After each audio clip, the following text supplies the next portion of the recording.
How are you all? I hope everyone is fit and fine. So am I. In our last class, we had done kinds of sentences wherein we did affirmative sentences and we did interrogative sentences. Now, two more sentences are to be done, that is imperative sentences and exclamatory sentences. Imperative sentences are the one who shows you that the subject is talking about some command. He is giving some command.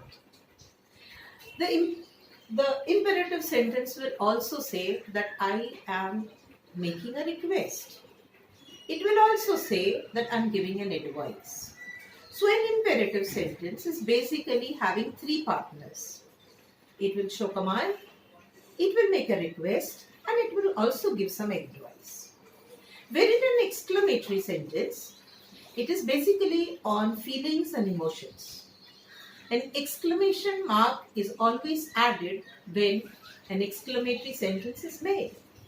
It deals with your emotions. When you are happy, when you are sad, when you are angry, when you win over something, it shows your emotions. So, let's see the imperative sentences. I'll give you an example of the imperative sentence. Okay. When you are commanding, who commands? You command. When you are asking your mother to do something. Today I will surely eat a pizza. Kindly make a pizza for me. So you're commanding your mother to make a pizza for you. But then after a while you come to understand that no, mummy is not going to make a pizza. So now you come to the second mode, and that is your requesting mode. Mummy, please, can you make pizza today? So now you have pacified your mother in requesting and getting your pizza done for you. And then when mummy is making pizza, you are clever enough. And now you know that something else is also to be done. So you give an advice to your mother. Mummy, it's so nice. Now the pizza is having so many vegetables, and these days in coronavirus, we need to keep our stamina high. So it's very nice. Mummy, you're so good. You're putting all kinds of vegetables in the pizza. And then there is cheese also, and then there is sauce also. So in this way, these are three different examples wherein you are telling your mother something in a commanding voice, which is not correct. But then still, as a child, you do it often with your mother. And then when you find out mommy is not giving in, then you make a request to her. And then afterwards, you go and tell her, you give an advice to your mother that this is how you have done a great job. So this becomes your imperative sentence. And when the pizza is ready, hooray, you're so happy, mummy's made awesome pizza. And you are very happy. So that shows your emotion. That you're very happy, hurrah, bravo, this, that, you hug your mother, you kiss your mother, and you feel very happy. So that is the time when the exclamatory sentence comes in. So these are the two different ways where an imperative sentence is used, which has three partners, and an exclamatory sentence has a particular sign, a symbol, a line and a dot. So whenever you see a line and a dot, you know that yes, this is an exclamatory sentence. When you're watching, when you're reading, when you're going through, when you're listening to somebody, you will understand that it is an imperative sentence. So these are the two kinds of sentences that you're supposed to be remembering. Now, all four kinds of sentences are done. Imperative is done, exclamatory is done, interrogative is done, and affirmative is done. So all four types of sentences, all four kinds of sentences are done with you. Now it so happens that when you are doing these sentences, after some days you'll forget. You will not remember the difference between an imperative sentence and an affirmative sentence. So how do you remember this? It's very easy. Anytime you feel that you are not understanding something, try to link it to the maths subject. The maths will help you. It's a very helping subject. So now how do I understand? I don't know, ma'am. I cannot do it. I forget what is an imperative sentence and what is an affirmative sentence. So how do you do it? Now, when your teacher taught you ascending order, she said the smallest number comes first, and then as you proceed, it becomes the bigger number.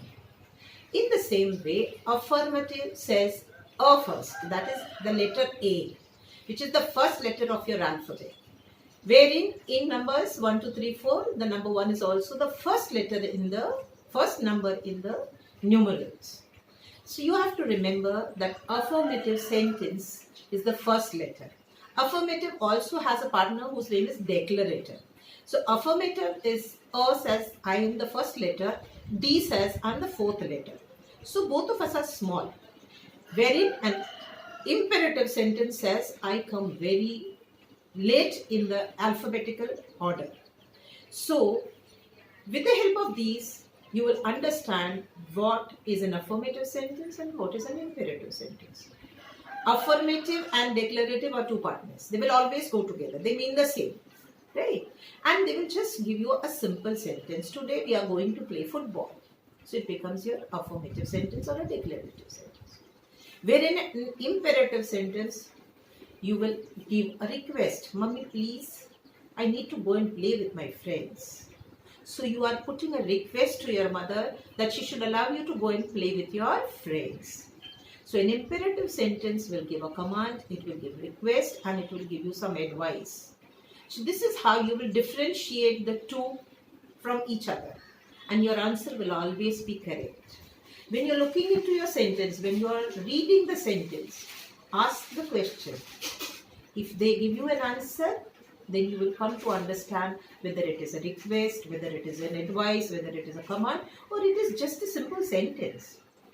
So this is how you will differentiate the two, and always remember in the term of ascending order. Affirmative and declarative comes first, imperative comes afterwards.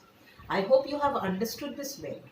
Now today you are also supposed to be doing an exercise, that is your so to say worksheet. In the worksheet also it is given to you, the explanation is done for you, and that is how you are supposed to be doing. Let's take the first example. What a sharp-eyed archer Arjun is. You are supposed to write, your question is saying, read the questions correctly and then apply proper punctuation marks. Punctuation marks are very, very important as far as language is concerned. So every time whenever you pick up your pen or pencil to write, you have to be very, very particular that your punctuation marks do not go wrong. Write whether they are exclamatory or interrogative sentences. Now you have to find out whether it is an exclamatory sentence or whether it is an interrogative sentence. How will you do that? Again, if you ask a question and you get an answer, then it becomes an interrogative sentence. It will surely give you an answer, either yes or no, this or that. Some answer you will surely get.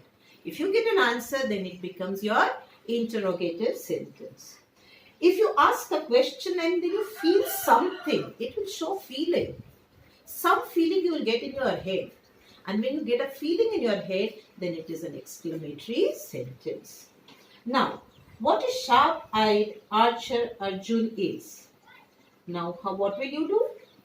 Is it giving you an answer? What a sharp-eyed archer Arjun is? Yes, no, this, that. No, it's not giving you any answer. So it's giving you an exclamatory mark. My God, something good he did. He was a very powerful archer. So that is why it becomes an exclamatory sentence. What a welcome the victorious team received. Does it give you any answer? Yes, no, nice, fabulous. Nothing. It does not give you any answer. So again, it is an exclamatory sentence that the team was victorious, and when we are victorious, we feel very, very happy. So again, it changes into an exclamatory sentence. How many times have I asked you not to walk like that? Like this. How many times have I asked you not to walk like this? How many times did I ask you? 10 times I have asked you. Walk nicely. Walk correctly. So it is a question asking sentence. So this is how you will go through all the sentences, think about them, put proper punctuation marks, and then the line for the answer is given below. See that you write it in the correct way. I hope you have understood how to go about with the exercise. Now in the next question it is asked, form any 5 sentences on your own to show exclamatory sentences and 5 sentences to show interrogative sentences. You are supposed to make in all 10 sentences. Think properly, ask your parents, take somebody's advice. Do not copy from any books. I do not want copywriting work. It has to be your own work. That is how you will improve upon your language. If you are only going to do copywriting work, it does not serve any purposes because we do not want copywriting work. So I have given enough space. Kindly use it properly. Then the next question is, state whether the statements are true or false. So again, you will read the statement carefully and then you will put a tick mark you will write true or false. And when you are writing, your handwritings have to be neat and clean, children, because I do not like untidy handwriting.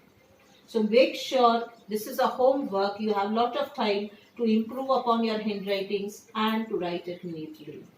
Your work has to be presentable. The next question is, name the type of sentence. So you will read the question and find out what type of sentence it is and you will write the answer to it. Your next question is, which sentence is a statement? You have to put a tick mark for it. You will read the sentence carefully, find it out and then put a tick mark. Which of the given questions is a sentence? Your next question is, choose the correct sentence and put a tick mark. So this is the worksheet given for the day. Go through it carefully. If you do not understand anything, you can please ask me. I will help you out and do your work neatly and correctly. That's all for today. Thank you. Thank you so much.